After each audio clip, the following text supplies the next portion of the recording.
It's 4 o'clock in London, it's midday in New York, midnight in Hong Kong, 3 a.m. in Sydney, 9 a.m. in San Francisco, 9:30 at night in Mumbai. Greetings, good morning, good afternoon, and good evening, depending on where you are in the world today. My name is Patrick L. Young, and I'm welcoming you to the IPO-VID Livestream. Series 34, Episode 6, IPO-VID episode in the aggregate 204 starts here. So, in the wonderful world of exchanges, markets, and market structure, here we are approaching the end of Q1 2026, and already it's a spectacular year. Lots happening the world over, and both new issues arising and existing ones outstanding. FIA Boca is nearly over by the time you're watching this, and we're already looking forward to other epic events, including the AFM heading to Taipei on June 4th and 5th. Meanwhile, thanks to our friends at NASDAQ, investor appetite for Asia is rising, but post-trade friction is holding markets back. In the new NASDAQ Value Exchange study, 25% of participants plan to grow exposure, yet 46 face artificial trading limits. The biggest pain point, corporate actions. 60% report high error rates and 39% of platforms are still legacy. The fix is clear. Harmonize rules, standardize workflows, modernize technology in order to unlock efficiencies in settlement and corporate actions. For exchange leaders ready to scale, you can download Creating Asia's Post-Trade Operating Model of Tomorrow at bit.ly. That is bit.ly, and it's the APAC region, Asia Pacific, so APAC-post-trade, all one word, POST-TRADE. Many thanks to our great friends at NASDAQ for that sponsored segment. All helps to pay the bills, ladies and gentlemen, so we can have wonderful guests such as today. We are welcoming Professor John Hearn. The topic, what's wrong with economics, economists, and the economy? My goodness, how many years do we have in one some way? Our guest today, John Hearn's dad worked 7 days a week as a toolmaker in the Dagenham factory for Ford Motor Company, instilling an ambition in his son to work as little as possible and achieve as much leisure as he could. After leaving Oxford University, John has enjoyed a career in academia, which has continued into his current semi-retirement, playing cricket, university lecturing, and correcting central bankers, politicians, and career economists who tell politicians what they want to hear and not what is correct. What they want to hear and not what is correct. What a great missive for today, indeed. John, greetings. Welcome to IPO-VID. Where in the world are you today? Geographically, I'm in Rayleigh in Essex, which is 5 miles away from Southend-on-Sea, which of course claims the longest pier in the world until a bridge was broken by a boat near Florida, and half of their bridge they claim is the longest pier in the world, but we still stick with Southend as being the longest pier in the world. Southend Pier, what an epic example of fabulous Victorian ambition, almost insolence to the elements, to manage to build so much pier straight out from the coast. It's quite a spectacular sight altogether. Indeed. It's a nice walk as well, so you can walk down the end and have a good look around and generally sample the wares.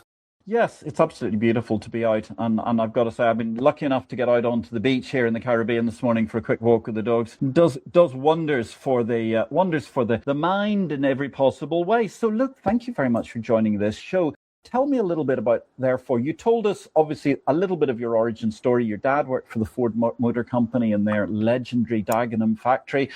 But on the other hand, I mean, wanting to work less, have more leisure time, doesn't necessarily jump into academic economist. How did the journey work out for you, John?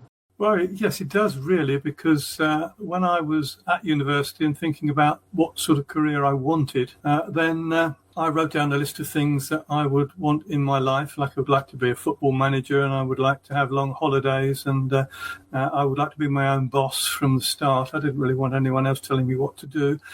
So education became a point of interest, so I thought I would try it out. I went and taught in a public school, which was great fun, which was Dover College, where I taught people like Simon Cowell and his brother Nick, and many other sportsmen who've become very good sportsmen and very good friends. I see them now, as I do with all my students. It's a wonderful career for making friends and hopefully having lots of people as friends who are younger than me, so they will outlive me rather than the other way around. So that's it, really. I went to education.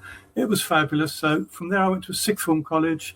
I then started writing books, and then I started some university lecturing, and then coming up to the pandemic, I started putting lots of lectures online for students, and they became part of a website which goes around the world, which anyone can look at freely and learn about basic university economics, banking, finance, and a lot of more advanced things which are fairly controversial, because that's what students like. They like someone who can throw a bit of controversy their way and justify what they're saying and make them think. And the good thing, I never ever promote one point of view. I will always give my students all the theories, Keynesians, monetarists, modern monetary theory, the whole lot, with the added advantage that at the end of it, I always tell them which one was right and which ones were wrong. Well, it's very interesting, though. I think you're right. And actually, economics, when it's well taught, it's one of those subjects that can be so gripping, provided you've got a teacher or a lecturer who's willing to engage with you in a three-dimensional modeling exercise across the economy in your head, because it just becomes a fascinating study of everything to do with life. Indeed. It's exactly why I've stuck with it all this time. I really have enjoyed it all the way through. I'm still arguing, still discussing with people, and the LinkedIn are full of people that I get up in the morning and have a quick argument before I go to the gym, and then come home and have another argument with them if I've got a bit of spare time. So, yes, it's great fun, and it's very important. Because if you have a basic understanding of economics, then things do seem to start to fit together in your mind. And the one thing that has worried me over all these years is what's wrong with the subject, what is basically what people want to hear. They don't want to hear the truth about things, and therefore you look at the hundreds and thousands of economists who are employed in government, central banks around the world, and you see that they're there because they tell central banks and government what they want to hear. I would never be employed in those roles, because I cannot tell them what they want to hear. I have to tell them what's the best thing to do, and they don't like that because it clashes against the vote motive, if you like. If I did that, no one would ever vote for me. And I'll say, yes, that's right. But if you did that, you'd be doing the right thing. Although it's interesting, I mean, I'm not trying to espouse or get into politics here, but what is intriguing is when you have an acute economic situation, there does seem to be an outbreak of people wanting to vote for whatever they think will resolve the situation rather than necessarily what's best for their pocketbooks in the short term. And I'm thinking of something like Argentina, where we've seen twice remarkable votes for President Milei and then also in his midterm elections. Yet what he's doing is completely the antithesis of what any politician would ever dare to do in the United Kingdom, the European Union, or even the USA for that matter. Exactly right. And that's why I look forward to him being seen by other governments, other countries, as being successful in what he's doing. He says a lot of the correct things that you need in terms of managing an economy, the macroeconomy, if you like. And I hope that people will always follow it. Obviously, there's a lot of attempts by governments and the bureaucracy around the world to rubbish everything that he does, because they're a little bit frightened if people start to look at that and go, oh yes, perhaps it is better to let the private sector release it to produce goods and services, to be entrepreneurial, to make money. And we as a government will just make sure it's a level playing field, and we'll let you get on with it. And at the same time, we have got to be more responsible with our fiscal policy and our monetary policy. We have been a little bit irresponsible over the years, but we have good guidelines from our Professor John Hearn about exactly what we should do, and we will adopt those guidelines. So fingers crossed, things will only get better. Yeah, it's one of those things. When I grew up in the 1980s, and I can remember quite clearly that Mrs. Thatcher, who was in the UK government for the time, woman with many great successes ultimately, but at the time it was very, very challenging for her. And without getting into the politics, the only thing I noted was that every time 100 economists wrote to the Times, as that was the way to communicate in those days before there was X and LinkedIn, it was pretty much a close certainty that when you cluster 100 economists together and they all agreed on one thing, that they were invariably going to be wrong in the short, medium, or long term. That was the only thing I came away, which left me a little bit cynical about certain elements of economics. But obviously, you're right; it's so essential as a discipline. So tell me, give me an idea. You've mentioned the political aspect, which is wrong. So in other words, the economics is not necessarily wrong there. It's just the fact that ultimately no one wants to accept the reality of the messaging, which would be an interesting concept if we applied that to healthcare, for example. But what about economics itself? Are there actually flaws in economics dynamics that you perceive that it's important to be aware of? Yes, when you translate it to reality, there is, because a lot of economic models are built, and they're well built, and they're quite interesting, and they make sense, but they make lots of assumptions, and they make assumptions which, when you go to reality, don't actually work out. But it sounds good. For example, if you've got a lot of unemployed people, and 2% of a population unemployed is a lot of people, 3%, 4%, then along comes John Maynard Keynes and says, well, we can manage this by manipulating the budget. So when we've got higher than we expected unemployment, we can budget for a deficit. And when we've got lower than expected and things are going well, then we can actually draw back and budget for a surplus. And this sort of complements the cycle up and down by just alleviating the amplitude of that cycle. We'll expand when the cycle's going down, and we'll contract when the cycle's going up, and try and level it off. Sounds absolutely great until you try and do it. And of course, it doesn't work. And the thing that happened was that when you started to budget for a deficit and expand, you ended up getting inflation, which the Keynesian economists didn't want. So they had to invent a cause of inflation, which was nothing to do with expanding demand too fast, which was called cost-push inflation. Cost-push inflation is what central banks around the world and governments around the world blame as the major cause of inflation, and it's a myth. Cost can't raise inflation at all. Wages don't raise inflation. Import prices don't raise inflation. Even the pandemic and wars, and none of these things raise the rate of inflation. They change relative prices in different markets, but they don't change the average level of prices. The average level of prices can only change if whoever controls the money supply and monetary demand expands it faster than the rate of growth of output, and then an average rises. So it's a sort of nice, simple argument that people will walk away from because it's so simple and straightforward, because they don't want to hear that. They want to hear that governments can always expand the economy. And where Keynes said budget for surplus, budget for deficit, has now been translated by let's have bigger budgets and smaller budget deficits, bigger budget deficits, smaller budget deficits. So forget this idea of a surplus. All we're going to do is have bigger and smaller deficits. So you just get more or less inflation. So since you go from the Second World War till today, you've just had more or less inflation.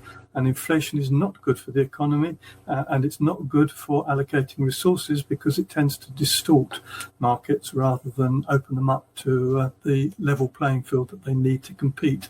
Fascinating. Really, really fascinating. And I think it's probably going to take a lot of people some time to get the idea about cost push inflation being a myth, because that's been so heavily pushed throughout so much of economics itself and the media and the political consensus for what it is, the political spendthrift consensus. So it is quite difficult when you hear it the first time to actually believe that it can be just a total myth. Yes, I mean, the sensible thing, or the simple way to look at that, is to just ask a person, how do you measure inflation? Is inflation measured by more units of money in the same number of transactions? And they say, yes, of course it is, because that's exactly how you measure it. And then you say, where do those more units of money come from? Do they come from oil prices rising? Do they come from people's wages rising? Do they come from food prices rising? Do they come from import prices rising? And the answer is always no, they don't. There's only one source for money in a fiat money economy,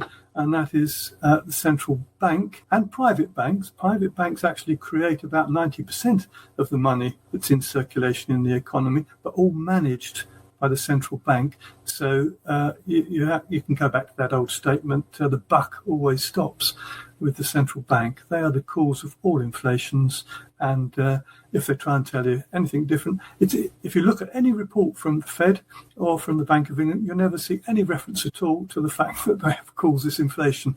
It's always blaming someone else. And some people say, well, cost pushes creates a pressure, doesn't it, on prices? Yes, it does.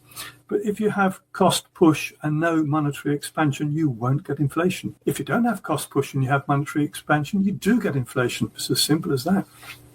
And it's a fascinating point altogether to bear in mind. It's a beautiful explanation, actually. Thank you very much. I can sense a short video is going to be cut out of that in due course. We're talking today, it's a great IPO-VID. We're here in episode number 204. What's wrong with economics, economists, and the economy with our fabulous guest today, Professor John Hearn. We are recording this at the moment, so that's just something that gives us an opportunity to get this prepared because we're on wildly busy schedules. Not just Professor John's cricketing. I have to say my own has also intervened. Real life and business. And of course, if you're looking for a marketplace that you want to get built, get in touch. We'll be around at any point in time. So do please drop us a like. We really appreciate that, as does the artificial intelligence bots around here, because that gives them an opportunity to discern what is quality content as we try to spread a greater understanding of finance, economics, markets, whatever we can possibly find to fit into the IPO-VID mantra, alongside excellent and engaging guests such as Professor John. So you can find Professor John's details at his website, myprofessorjohnhearn.org, which I think will flash up on the screen in a couple of seconds.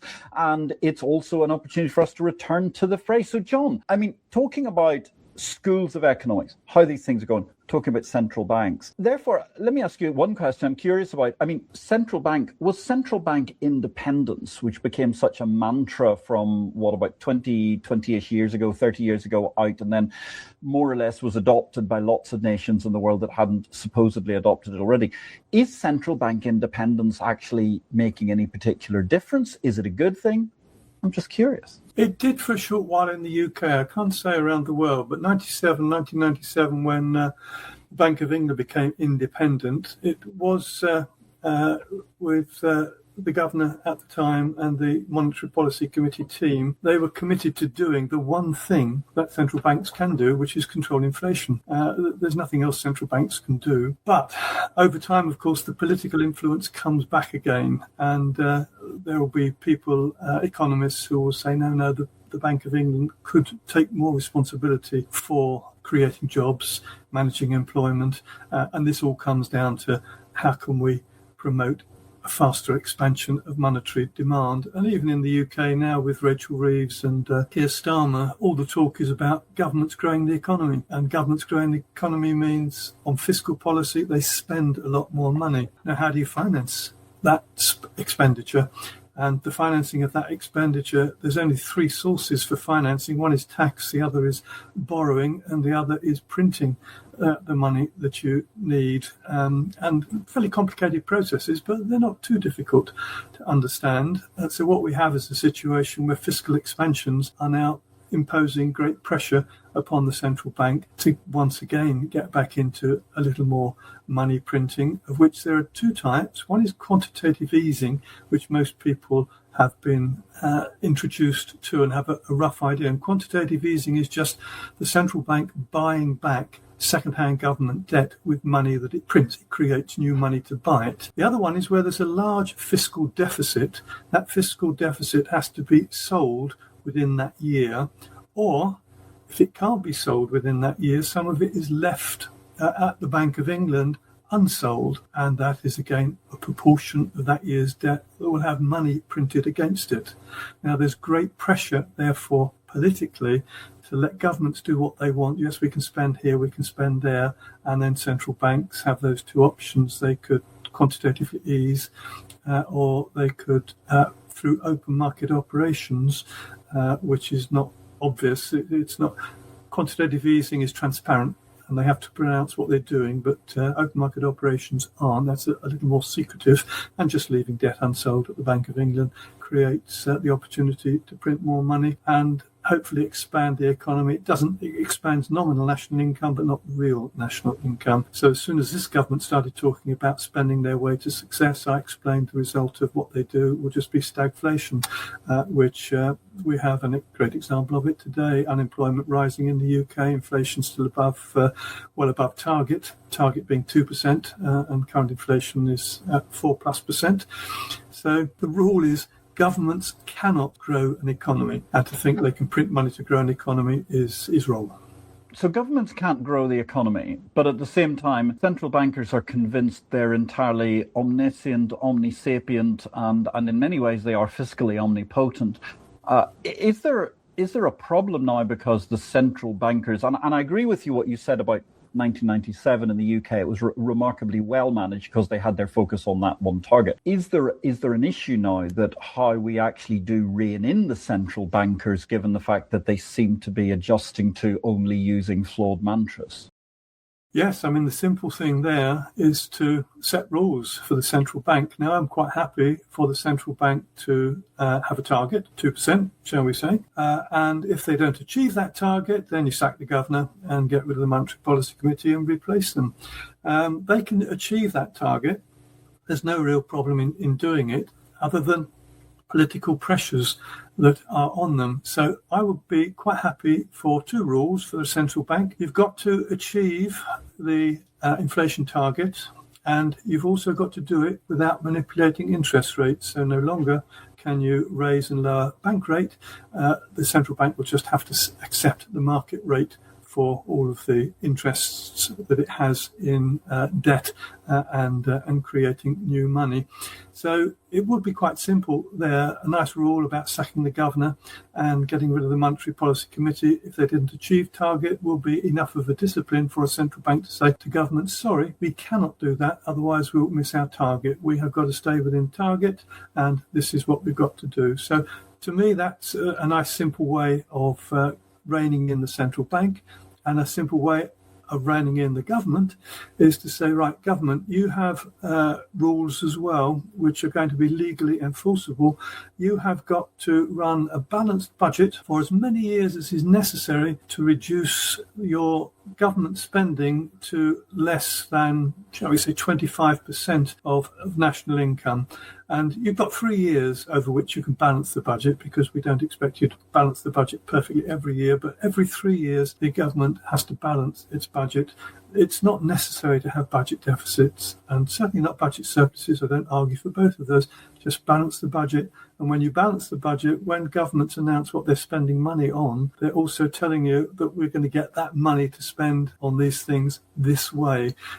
It's a much clearer thing for people to understand that when government spends, there's an opportunity cost. They can't be spending on other things.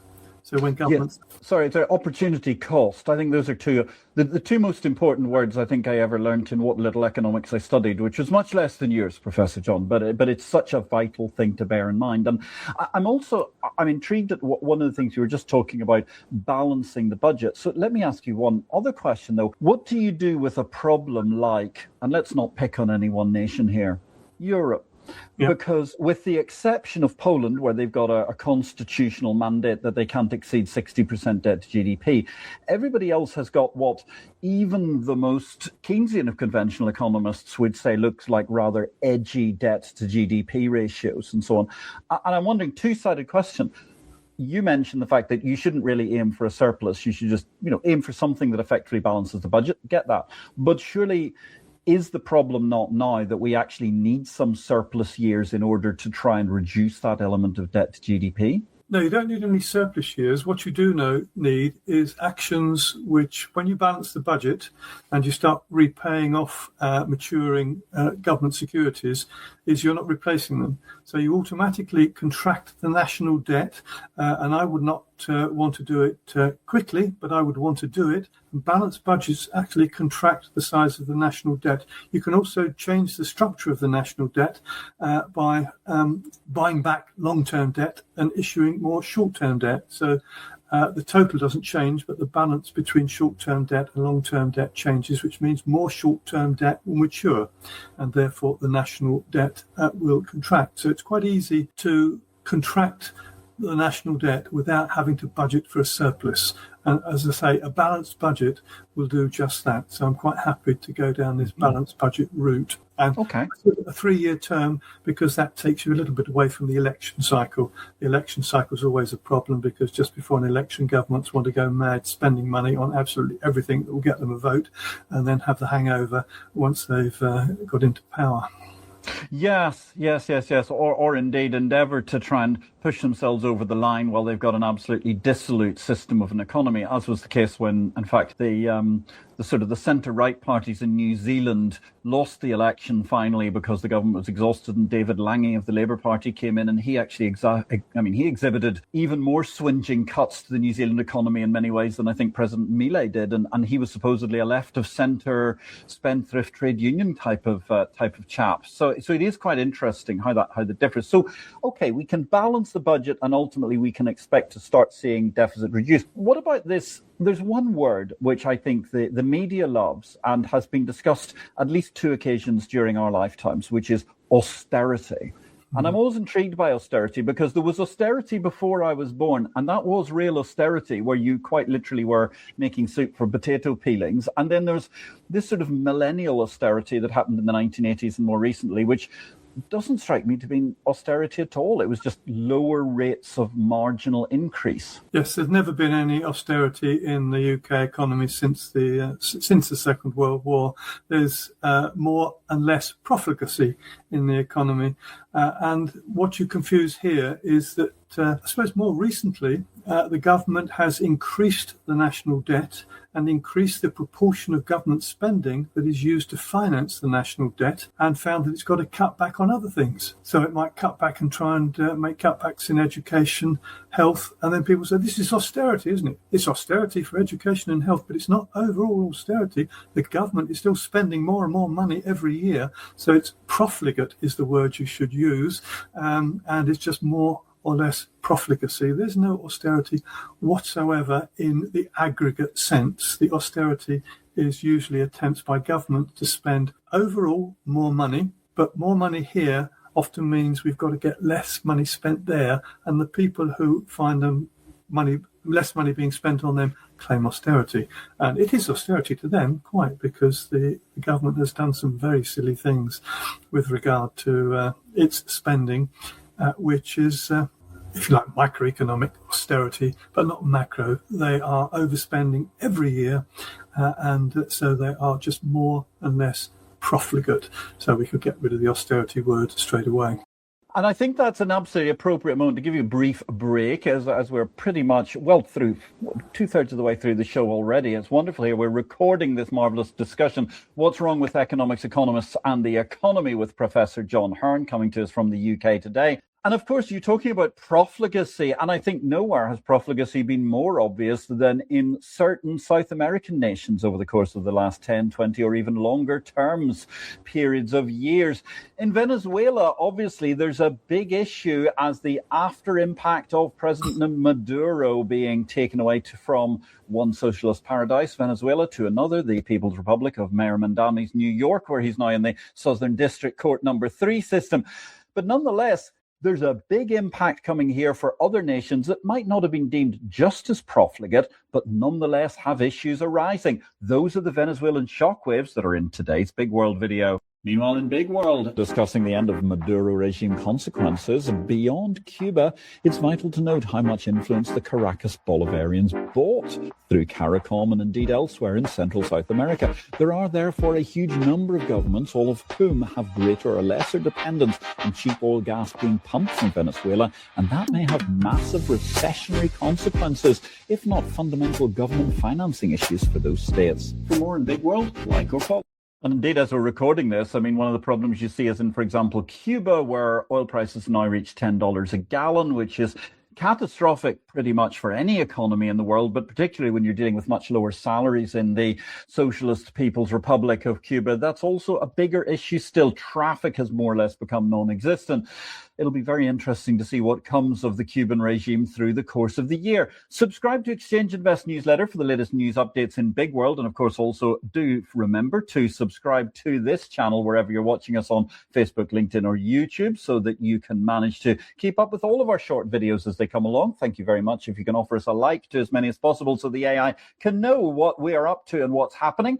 And in the meantime, of course, there will be another Big World video coming soon. Our finance book of the week this week, ladies and gentlemen, Lee Freeman Shore's The Art of Execution. We're really looking forward to Lee's going to be our guest next week, because what is better than having a show for St. Patrick's Day where you've got an Irishman in the Caribbean and an Englishman in Israel.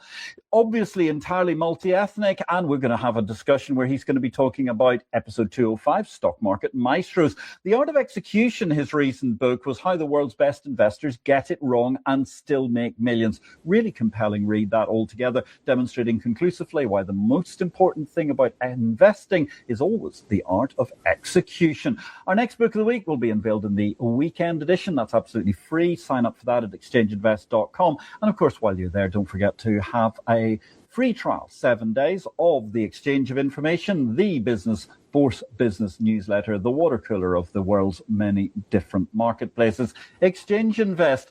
Now, that is the possibility to subscribe. Thanks also to our sponsors at NASDAQ for subsidizing the program this week, which is wonderful. Let's get back to Professor John Hearn. John, I'm very interested in what you've been talking about here. You mentioned it earlier, actually. You mentioned, MMT and other theories and so on. And certainly, you talk about profligacy, and I think nowhere is profligacy's demise better exemplified right now than Venezuela, where they've got more oil reserves than any other nation on earth, yet still somehow or other have managed to engineer their way into cracking amounts of poverty. Are there new theories that are coming out that are really helping change the world, or are some of these new theories just pushing forward old ideas repackaged? No new theories coming forward. There's lots of old theories where there are contradictions. So if you had to define me, you define me as an Austro-monetarist. That's someone who understands and will explain Austrian economics for really a microeconomic explanation of the economy, and monetarism for a macro explanation of the economy. But when you have weaknesses and things going wrong, that opens the door for lots of other ideas about how the economy could be managed. And one of the groups that I have continual arguments with is the modern monetary theorists. I've always said that if you got a room full of accountants and asked them to develop a monetary theory, that's what you get. They don't understand some basic economics. They make a number of basic mistakes in what they write about, but what they're saying is really what people want to hear. That is that governments have got to have budget deficits, because how else will money get into the economy? Government spending creates money, taxation destroys money, and all these things are wrong, that they muddle fiscal policy and monetary policy. The accounting is okay. I'm happy with their accounting, but I'm not happy with what they say can happen. And actually on my blog, there's one lecture I give on modern monetary theory explaining that not only is it wrong, it's actually very dangerous, because we might adopt some of their ideas. And then in the articles that I've written, I think I've got 4 mistakes where I explain that they don't understand inflation and hyperinflation. They don't understand the quantity of money. They don't understand interest rates, and they certainly don't understand economic growth. So if anyone ever follows me on X or LinkedIn, they'll find me having discussions with, I shouldn't say arguments, although Stephanie Kelton, I think Warren Mosler, they've both blocked me. I did have a discussion with Warren Mosler, which he didn't want to put on X. We did it through messages, but he eventually gave up and then just blocked me. He just didn't want to continue the discussion, which is always, from my point of view, an indication that they're not secure in what they think and what they're trying to argue. So modern monetary theory, Keynesian old-style economics is wrong. Modern monetary theory is almost a revamping of Keynesian economics, although they wouldn't like me to say that. Some interesting sort of developments. Steve Keen out in, originally from Australia. I'm not sure where he is at the moment, although we occasionally do get a drink together in London. But he's actually refused to talk to him about economics. So we just talk about cricket. He's also developed a Mises model, and it is, I suppose, there are lots of people out there developing very complex models, and mathematicians like to enter the stage here, and econometrics creates very complex models, but they're often based upon weak assumptions, and that's where they fall apart. Whichever one the dynamic stochastic general equilibrium model was used by the Treasury for years, but again, it was weak, and other macroeconomic models a week. So, when I'm talking about macroeconomics, it's quite simple. What I say, just balance the budget and let the central bank control inflation. Don't let them manipulate interest rates. Everyone can understand that. Further to that, I can, of course, argue how these things will work. But if you put simple things to people, they'll begin to understand it. If you stick a great complex model in front of them, they give up. And in a sense, the person who developed the model wants that because they want to have ownership of that model. And you just listen to me. I'll tell you all about it. I don't want to argue with you about it. It's my model and it's right. That's the sort of attitude you get, particularly with modern monetary theory. So it's fascinating. So what always intrigues me is the schizophrenia of government when it applies to these things. Because on one hand, government generally comes in and believes that the voters are all, to some degree or another, I wouldn't say idiots, but certainly less capable, misinformed, malinformed, poor things that have to be cosseted and cocooned from what goes on in the world and therefore protected. Everything has to be regulated and so on. And then they go and talk to their econometricians. And econometricians presume that exactly the same polity of voters are the world's most perfectly well-informed, rational people. I always thought there was a slight difficulty with that because it seems to me there's a bit of a difference between the two assumptions. Yes, that's right. And the rational assumption is something that is continually used as a point of criticism for certain economists, and it's a basic building block. Simple theories in economics have to say, look, the world is very complex. There are lots of variables out there. If I want you to understand this, I've got to assume some ceteris paribus. Things remain the same.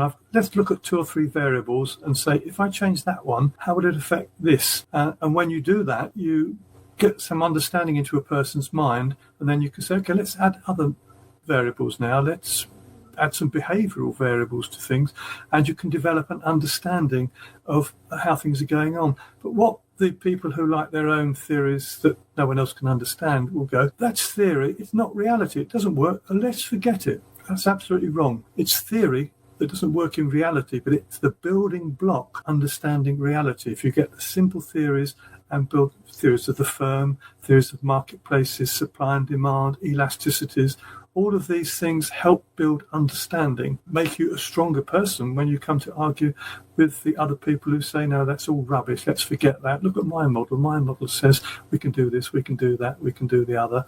And modern monetary theory is a great example of that.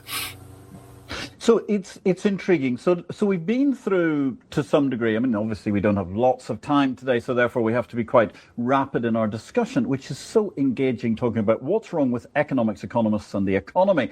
I think we've got a reasonable idea what's wrong with economics. I think we've got a reasonable idea what's wrong with economists at the top line. We can at least make those assumptions with a few sweeping provisions, just like the econometrists. What's wrong with the economy?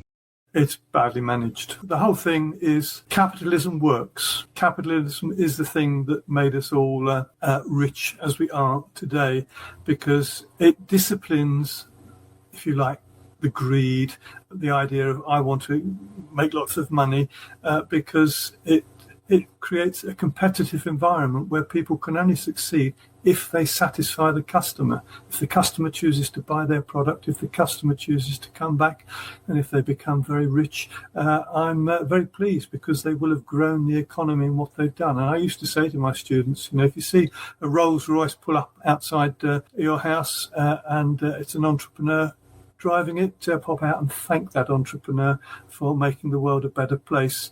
If you pop out and find it's a politician in, punch you on the nose. Magnificent. I wasn't ready for the punchline in either sense there, actually. You quite caught me out. But yes, I understand. But it's also, I mean, I would talk about this as what I call pie-ism. In other words, there's a big difference there, because the politician is sucking something out and keeping the pie the same size, if not actually taking the interior of the pie away and leaving the crust behind, whereas the entrepreneur is actually growing the economy, which is the one thing people get wrong about the great capitalist board game Monopoly, because of course the problem with Monopoly is that it literally has a fixed economy, and the whole thing that we're looking at is growth, because growth ultimately changes the dimension of everything. Yes, that's right. And all growth comes from the private sector of the economy. Some growth comes by luck in the public sector. So if you have a war, you might invent a few things to keep yourself protected that might actually be useful in peacetime. But that's luck. It's nothing. Governments don't invent and they don't innovate and they don't grow, and if they get something wrong, as you do in the private sector, you go out of business, you're liquidated. You don't get another chance. You've mucked it up. If governments do it and get it wrong, then they go, oh, we better spend more money getting it right next time, or we better do it differently. They don't accept the fact they've got it wrong, and we don't really want them to do those things. So for me, it's limited government and capitalism. Just let capitalism work, because that is. You can look back at everyone who's really contributed to the world, and you can see it was them just trying to be successful and do their own thing. Bill Gates was a great example, because he was a great capitalist in terms of how he got into what he did and made lots of money. And I think it was the Bill Gates and Melinda charity that I wrote to and suggested that they finance an organisation to bring back capitalism, because capitalism was what made him rich, and we want other people to be able to do that. So let's have a supporting capitalist group of people who will push what really grows economies, and that is, as you say, the entrepreneur and the person with ideas. And of all the entrepreneurs out there trying, lots fail. But the one or two who are successful change the world, make us all better off, and that's what I hate, this drifting towards socialism, because socialism is. I'd love to be a socialist. I'd love to be out there caring and sharing everything with people, and I would like them to care and share for me. But it doesn't work in reality. Reality is not like that. So you need a system where people can achieve success, become millionaires, become very wealthy, and make sure that they did it in the way that satisfies consumer demand, not in the way that they've stolen it from other people. One nice little quotation as well for you on taxation and spending. All government expenditure is financed by the taxpayer. Now, there are economic theories that tell you that's not the case, but all government spending is financed by the current taxpayer, the future taxpayer who pays interest and pays off the maturity of debt, and the other caveat is you have to include inflation in this as a tax on money. Inflation is just a tax on money. Those three things finance everything government does, because government doesn't earn its own money. It takes it away in all those different forms, and all their spending is financed by the taxpayer. Yes, and as the late great Lady Thatcher memorably said, I think in the Tory Party conference speech, the trouble with government spending is that sooner or later you run out of other people's money, or words to that effect, which is a beautiful synopsis of where things go badly wrong. So, I mean, Professor John, it's very interesting you mentioned this. I've got to ask you. You said you wrote to the Gates Foundation and asked about them supporting a foundation for promoting capitalism. Did you succeed? No, I never got an answer. I sent it to them a couple of times, and no one ever answered, because it was, we've moved on from that. We've made our money from capitalism, but we now want you all to do as you're told, and listen to us and let us manage things for you.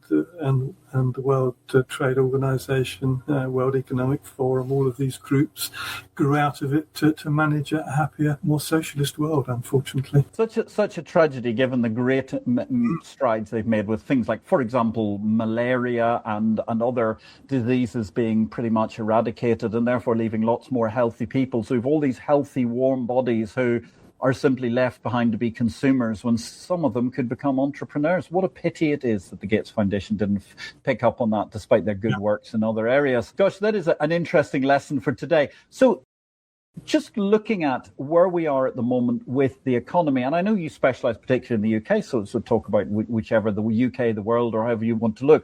What then are you've mentioned some of the elements, but what are the prescriptions we need right now to try and get things back on track? Because I'm thinking particularly about, what is it, the headline statistic roughly? I mean, the entire European Union, 27, has grown about 9% since 2008. And the United States of America has grown by something like 89%, which is quite a gap. And we've seen the US economy go from smaller than the European Union to significantly larger during the course of that time. What are your 2, 3, even more prescriptive pointers that you would say we really need to see in the economy right now, building on what you've been saying already? It's less politics. And in America, of course, you've had much less politics, much less intervention and much more promotion of the entrepreneurial capitalist ideals over the years, which is why they've grown richer. What you have within the EU is just another layer of government. There's 3 layers of government when we were members of the EU, and I will argue that local government is inefficient and wasteful, but it is in some way accountable because it's local. So people can actually go and moan at councillors and local councils. And so there's a little bit of discipline there. National governments, much less discipline in national governments. They can waste money left, right and centre and always explain why they were trying to do a good thing and they'll do it better next time and spend more money this way.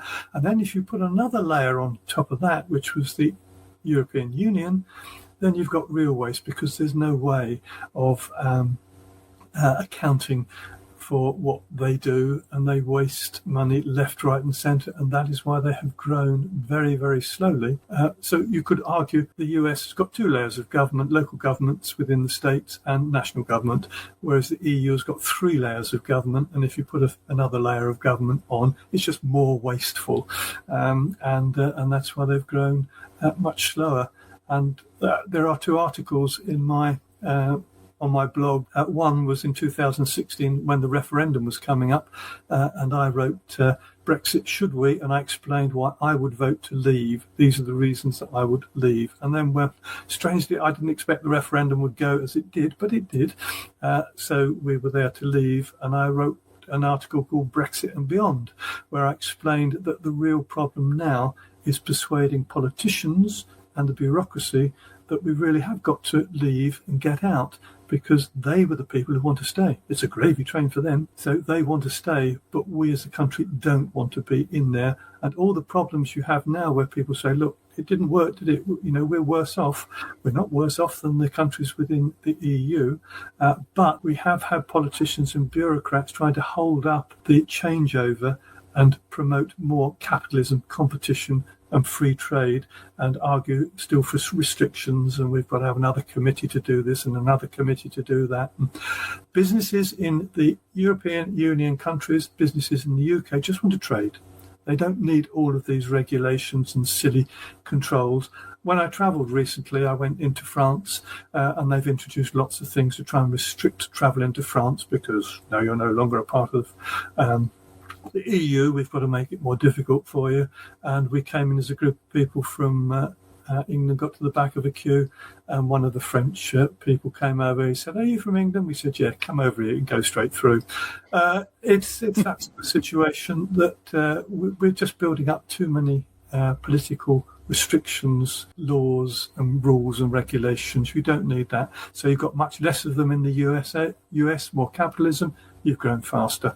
In the EU, you've got too much of this and you've just hardly grown at all. Yes, and the strangest message of all are people like Commissioner Valdis Dombrovskis, who's the Commissioner for Efficiency or something like that, and he's now writing many mantras about, look what great work we're doing cutting red tape, which seems ironic given the fact that what they're cutting is about 5% of the, whatever, I can't quite remember, I mean the tens of millions of pages that they've managed to introduce as bureaucracy in the first place, which sounds like government by Stockholm syndrome to me. So, look, we have had a great conversation today, Professor John. We've been discussing what's wrong with economics, economists and the economy. It's been a fabulous recording, but I can't let you go without asking you that question that we ask of all our guests. So, Professor John Hearn, where do you think the capital market revolution goes next? Well, let's hope it goes to capitalism. Let's make sure that capital markets are the markets where firms go to raise money, and the people with money who wish to buy into these firms and make these firms successful. Because in a growing big economy, you do need sources of finance, and the capital market has always been and still is the greatest source of finance for capitalism and enterprise. So let's bring back, or let's promote the revolution that started 100 years ago, and make sure that capital markets are successful, and they are the places where IPOs will go in order to start their businesses and be successful. Ladies and gentlemen, I make it a rule not to comment on what's just been said at the end of this segment, but all I can offer is amen. Thank you very, very much, Professor John Hearn. That has been a magnificent IPO vid. It has been a joy to have you here for this recording, IPO number 204, discussing what's wrong with economics, economists, and the economy. I very much hope we'll have a chance to come back and explore some other topics in the future, because it's been so illuminating and such good fun. Thank you very much. Hopefully we will get a chance to meet up when I do believe our paths may cross in Malta later this year when you're going to play cricket. So I will endeavour to get to the Marsa Club to watch a few overs at least when you're there. I just want to say a huge thanks to all of our production team, as well as our guest, of course, today, Professor John Hearn. Thank you very, very much to Desiree, Herminia and Janella for this fabulous show. Next show, as I already trailed, coming next week, we've got the fabulous Lee Freeman Shore, St. Patrick's Day Spectacular between an Israeli bloke and an Irishman in the Caribbean, or at least an Englishman who's in Israel, I suppose I should actually say. Stock Market Maestro's topic of his new book, that's going to be coming next week. And that show will actually be live. Thank you very, very much, ladies and gentlemen, for watching. This has been IPO-VID number 204 with the fabulous Professor John Hearn. I wish you a great week in life and markets.